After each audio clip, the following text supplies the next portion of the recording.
Alright, y'all, man. What's good, y'all, man? We here with the post game. The Washington Redskins just finished up versus the Miami Dolphins, man. This team is just laughable, bro. Like, honestly, like, yes, we beat the Dolphins 17-16, man. But if you watch that game towards the end, you'll see what I'm talking about, man. We barely just beat the Dolphins, man. Like, that just goes to show you how bad this team is, man. Honestly, bro. Like, I could see why if the Dolphins would have won this game, I could see how happy they would have been because they suck. Yes, our record is was 0-5 before this game, and that doesn't speak for the talent that we have on this team. That just goes to show you like this is just a bad season, man. And if we would have lost to the Dolphins, that would have showed you something. See, like for an example, the Dolphins would have won, like I said, then they would have been happy because they don't have no talent on that team. But if we would have lost, it would have been a serious problem. But like it already has been for these past 5 weeks. Terry McLaurin, he looked very good today, man. He had one pass that really like gave momentum to the Miami Dolphins, bro. He dropped. Case Keenum put that ball on the money. He dropped the wide open pass. He actually, in my personal opinion, he would have scored, man. We should have had at least 31 points because Paul Richardson, he would have scored if he would have caught a pass. Terry McLaurin probably would have scored if he would have caught that pass. So we should have had at least 31 points on the board, man. The score does not speak for itself, man. Defense looked really good, but I mean, honestly, man, like why shouldn't we have looked good? It's the Miami Dolphins, man. So like Adrian Peterson, like Bill Callahan said, he lived up to his word, man. He gave the ball to Adrian Peterson. Adrian Peterson ran that ball very efficiently and well, man. He had over 100 yards on the game. He should have had him about a touchdown, but when we got to the goal line, we didn't run it in. We didn't punch it in, so we had to settle for a field goal. So this team should have blew the Miami Dolphins out, man. Honestly, bro. But I can see the culture already changing with Bill Callahan being a head coach. Do I want to be the head coach next year? No, he should stick to O-line. But I could just tell how the culture has already changed since Jay Gruden left, man. This team looks like it's very serious, more serious than what it was when Jay Gruden was here. Now Josh Norman, man, Josh Norman almost cost us that game. If they would have got that 2-point conversion, man, he would have cost us the game. That's why I say he almost did. Josh Norman getting burnt up by every receiver he played, man. Every receiver he played. Today he got cooked by Devontae Parker for a touchdown that could have lost us the game.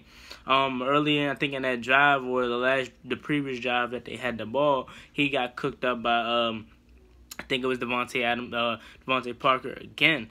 If I'm not mistaken, if it wasn't him, it was their other receiver, man. But I remember him getting cooked up. Landon Collins, man, he had his best game in my opinion, man. Should have had an interception, but he dropped it, man. His best game, man, making great tackles, breaking up. He was just all around the ball, man. Whoever said Landon Collins couldn't cover, man, you need to check yourself. But then again, let me make the excuse for y'all. We were playing the Dolphins. That's all they're gonna say. That's all they're gonna say, man. But a win is a win, honestly. They're all in the NFL team. They're all in the NFL for a reason, man. They're all grown men. They all play football. They all get paid. So like I don't see the reason why you can use that as an excuse, man. But honestly, this defense looked sharp, man. It's not really a whole bunch to say, honestly. It's not. I really just see how the culture has changed, that Bill Callahan has became the head coach now, the interim head coach, man. I can also see that he's gonna live up to his word for the rest of the season and feed Adrian Peterson, man. When I tell you Adrian Peterson had a monster day, man, he looked like that Adrian Peterson from last year, bro. When he get the amount of carries, then he's gonna do something, man. But when you giving him 8 to 10 carries a game, thinking he's just going to explode, man. No, man, that's not what you do. Only thing I could say that I hope change for the rest of the season, man, is that I really think that on 3rd and 2, instead of you bringing in Chris Thompson and throwing the ball, man, 3rd and 2, 3rd and 3, get that ball to Adrian Peterson, man. Let him come in and run that ball. I know Chris Thompson's the 3rd down back and all, man, but some plays, keep Adrian Peterson in that ball game, man, and let him run that ball, man. He can get us 2 yards. Chris Thompson, little self, ain't gonna get us 2 yards. Maybe on some occasions he will. On other occasions, but majority of the time he won't, man.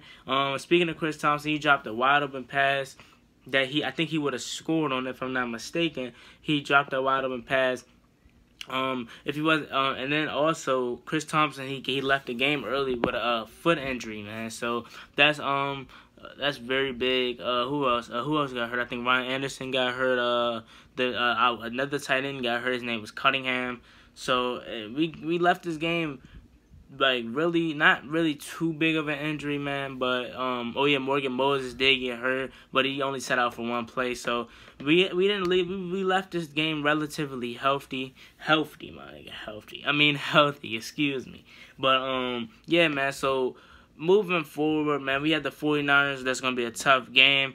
But honestly, I really like. I don't know offense, but I like what's going on in San Francisco. But they have not played no competition. Their competition today is the Rams. So they're going. This is gonna really show what they're built of. But the first 5 weeks, they didn't really play no competition, man. Not knocking nothing San Francisco got going, man, because they're 4-0 for a reason, man. So they are a good team, but I honestly think that we could beat the 49ers, man. These next 4 games are very winnable games, man. They are winnable games.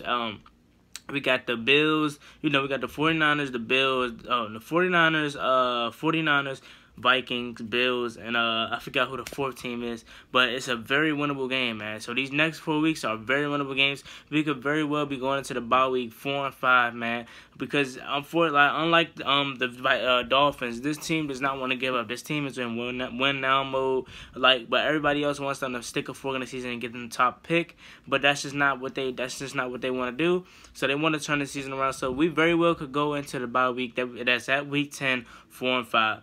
But it's been your boy Juan Gotti. I want to hold y'all up too long, man. Shout out to that boy Scary Terry. Hell to the Nets. Hell to the Wizards.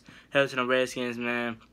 Scary Terry, Rookie of the Year, man. I'm calling it. If he keeps balling like this, 2 touchdowns a day, man, let's go, man. It's been your boy Juan Gotti. Bring on San Francisco. We got him at home next week, man. Let's get it, man. Maybe we can go 4-5. Don't mark my words. I don't know. We might not do it. I just don't mark my words. But let me know what y'all think. Could we go 4-5? Just let me know what y'all think, man. It's been your boy Juan Gotti. I'm out. Peace. Hell to the Redskins. Once again, the Washington Redskins win the toilet bowl and host that toilet bowl trophy, man.